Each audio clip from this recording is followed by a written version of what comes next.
Okay, if you're watching me on Riverside, we are live. Now it's just about time to make sure that everything is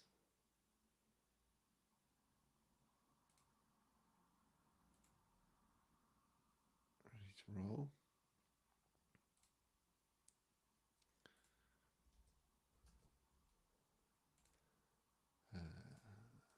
Okay.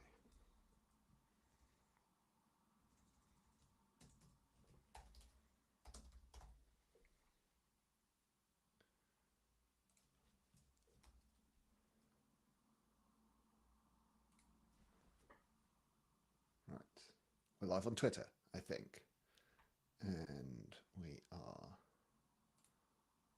live on LinkedIn. I think we're probably already live on YouTube. So, with a bit of luck, we're up and running. Good. I'm sure I'll get slicker at this over time. Hi, everyone. Welcome to 2024. You remembered to start writing the new year on your checks? Actually, can't remember the last time I wrote a check. Okay, these live streams are going to start being at consistent times in a kind of, I think I'm aiming probably for Tuesdays, late morning East Coast time, around 4 p.m. UK time, 8 a.m. Pacific time. But since we're still in the overhang from the holidays, I was still in dad taxi mode yesterday. I'm just going to go ahead and do an ad hoc one now. For those of you who saw the last live stream before Christmas where I dressed up as Santa, I thought I'd confirm there'd be no costumes this week, just me in my office. And my Brighton SEO t-shirt though, so Search as an optimist, which I think probably describes me pretty well. And good, just checking the tech is all working, which it does seem to be. Great. So my plan today is to go back to basics a little bit and talk about why I'm such a believer in SEO testing that I run a company entirely dedicated to it. But before we get to that, a few notes and comments on things I've been reading this last few weeks. The holidays gave me some time to do some reading, and so I've got some new bits and pieces. So I thought I'd chat about those for a second and some of the lessons that I've taken away from them all. I seem to have had a spell of reading books about individuals who I think you could variously describe as eccentric, mercurial, dangerous, dishonest, and fascinating. I'll leave the allocation of which one applies to whom to you, but I've recently read I read Elon Musk by Walter Isaacson, Going Infinite about Sam Bankman-Fried by Michael Lewis, and Number Go Up, which is also crypto-centric, but about a kind of slightly wider cast of characters by Zeke Foe. I'd recommend all of them, I think, but particularly the Musk biography and Michael Lewis's book. I'll talk a little bit about them, but the Musk biography is fascinating because it's simultaneously, and I guess perhaps not coincidentally, effectively documents the combination of running a seemingly exponentially growing number of businesses, many of which are billion-dollar, if not trillion-dollar companies. So it's simultaneously documenting that, as well as this descent into maybe not, maybe madness is too strong, but certainly instability. And ultimately, I found a combination in there of cautionary tales, as well as a little bit of inspiration. And this is true of the crypto books as well, just about the amount of money that is actually kicking around in the global economy and how all of us, I think, could stand to think a bit bigger, in particular. And just looking at the opportunities that are out there. Now, of course, the pure scams show up as well, particularly in the crypto books. And I think of the two crypto books, I enjoyed Michael Lewis's book about Sam Bankman-Fried a bit more. I really loved Lewis's early books, Liar's Poker and Moneyball, those kind of things. And so, but I was worried because one of his more recent books, Flash Boys, which is about high-speed trading, I really felt like it missed many of the key points and it felt quite surface level to me, and I didn't enjoy that one. I kind of felt like I just wanted to debate him, argue with him about a whole ton of those bits. But and I was apprehensive because some of the criticism of the Sam Bankman-Fried book is that Michael Lewis was too naive, gullible, trusting of Sam Bankman-Fried. But actually, I really enjoyed the book, and to my reading, all of those sections where I can kind of see what that criticism looks like, all of those sections are really just Lewis giving SPF enough rope to hang himself with. There are tons of passages in the book that are presented essentially just without comment, just documenting things that were uh, told to Lewis that I guess a critical reader could say he's taking at face value, but I think actually what he's doing is he's presenting those as just a narrator, just saying this is in fact what SPF's told me. Presenting it without comment is actually pretty damning, and I think Lewis knew that as he wrote them, and especially when you have the context of the trial and what's gone on since then, I think it's puts all of that in a very interesting light. But yeah, maybe it didn't start out that way. But anyway, I definitely found that interesting, and all of these books I found very interesting to think about the difficulties of evaluating people that you might meet in your day-to-day life, you might work with, you might work for. In some cases, it seems quite transparent. I think if you go and work for Musk, you, at least to some extent, know what you're getting yourself in for.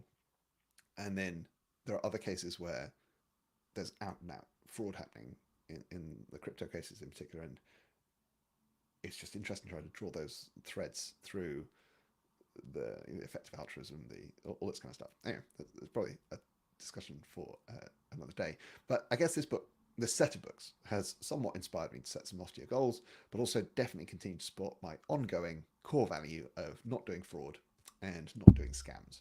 So, speaking of not doing fraud and scams, I think SEO has opened itself up to too much criticism, really, over the years for being anything from an unaccountable black box to dark arts to outright snake oil and scams.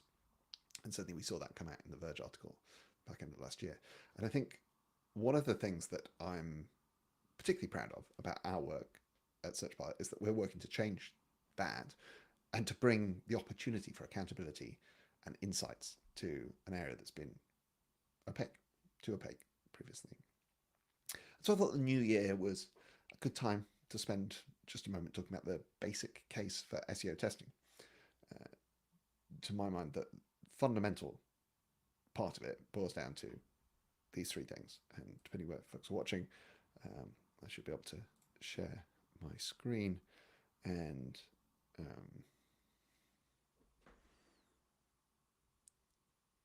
yeah, here we go. But it'll work even if it's only a couple of slides, so it works even if you can't see that. So boils down fundamentally to three areas. Firstly, organic search is the biggest channel for basically every website I come across, and definitely that applies in all of our core markets in travel, e-commerce, local listings, real estate, jobs, media. All large websites with tons of pages get most of their traffic in total, but certainly their new business through organic search. And this has remained true, despite the noises about zero-click searches, the rise of social media, TikTok, I guess, most specifically lately, and all of these areas. Search has remained dominant. So despite that, and despite more recently, 100 million users of ChatGPT, whatever that number is now, probably many more, organic search remains the biggest growth opportunity for most of the massive sites that we talk to and that we work with. Because if you want to grow your traffic by 50%, say, you're going to struggle to do that without a huge contribution from your biggest channel. And so despite it being the biggest channel and the biggest opportunity, it's the least well understood of all of the channels in the vast majority of cases. And that's no knock on smart SEO teams who are all working to do their best in this area. Obviously, I previously run an agency. We were doing our best in this area to make it better understood. But it's just the fundamental nature of the channel, that when you're in complete control, like you are with something like email, or if you're a paying customer of the source of traffic, in the case of paid ads, for example, you just get tons more data about all of those things and much more information about the levers that you might be able to pull. And in organic search, historically, that's been less true. And that's why I'm all in on testing, because with the growth of machine learning in the Google algorithm in particular, as well as the recent revelations back in the last year, we talked about this, about the extent to which they're using user data, despite what they've told us. My view is there's no other way to do SEO at scale across websites with thousands of pages. So I personally wouldn't want to be accountable for organic search performance on a site that lives and dies by that performance without SEO testing capabilities. And this kind of goes back to, I talked at Moscon a while back about joining the dots back to the Michael Lewis comment. So Michael Lewis wrote Moneyball. My talk was entitled SEO Moneyball. And my kind of core argument was that modern on-site SEO on large websites needs to cut out untested changes and focus on, broadly speaking, two areas: creating large new site sections, so tons of new pages, and rolling out winning tests. And that those are the fundamentals of an effective large site on-site SEO strategy. So I'm going to talk another day about how exactly we run these tests and how we analyze the results. And if you want to join me for those future chats, follow me. This goes out on Twitter, on LinkedIn, and on YouTube. So you can follow me. I'm at Will Critchlow on Twitter and LinkedIn. Follow at SearchPilot on YouTube. And you can also get on our email list at searchpilot.com. If you're interested in the testing specifically, and especially if you'd like to get a demo of the SearchPilot platform in action, then if you head over to searchpilot.com/live, then that is used specifically for these live calls, where I will share some extra resources that will be useful to you in understanding how we operate, how we run these tests, and how we work. And there's also a form to get a demo of SearchPilot if you're interested in finding out more about that. This whole thing is a bit of an experiment. So sometimes I'm going to talk about something I've read or I've watched. I talked about The Bear in a previous video. You can go back and see that on our YouTube channel. And I might even have some guests on from time to time. So we're going to do all kinds of different formats. If you have ideas, if you've got things that you'd like to hear me talk about, or you've got questions you'd like to hear me answer, drop me a note. I'm very easy to find. My email address is pretty easy to guess. And you can DM me on Twitter or LinkedIn as well. And I'm looking forward to just covering a whole range of different ideas. I'm going to end with some thoughts from or a recommendation of a slightly different book. I'm not going to get deep into this one, but the other book I read over the holidays was called Die with Zero, which has been recommended to me a few times and is a fascinating book. So this is less for everyone. I think hopefully I think many people could enjoy the Musk biography or the various crypto books that I talked about, but I'm hoping that this might appeal just to a small subset of people. And this is fundamentally if you are interested in the idea of how to live life to the fullest, and you've got a certain degree of financial stability in your life, then it's really interesting to start thinking about the concepts this book comes up with. And in particular, it's really fascinating the way that it addresses the various different objections that you might have to the obvious core thesis of the book. I'm not going to kind of spoil the whole thing. It's only a short read, but yeah, anyway. So the books I mentioned today, I talked about, that was Die with Zero. The other books I talked about were Michael Lewis's book about Sam Bankman-Fried, which is called Going Infinite. I took that book, Elon Musk by Walter Isaacson, and Number Go Up by Zeke Foe. And I read all these over the holidays. As I say, I think I overdosed on eccentric characters, but it was fun, and it's given me some food for thought for sure.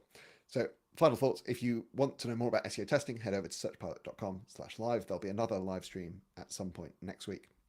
But after that, I'm going to settle into this regular cadence of Tuesdays. So hopefully Tuesday afternoon, UK time, which is late morning, East Coast time. So catch you all then. In the meantime, searchpilot.com/live. Take it easy.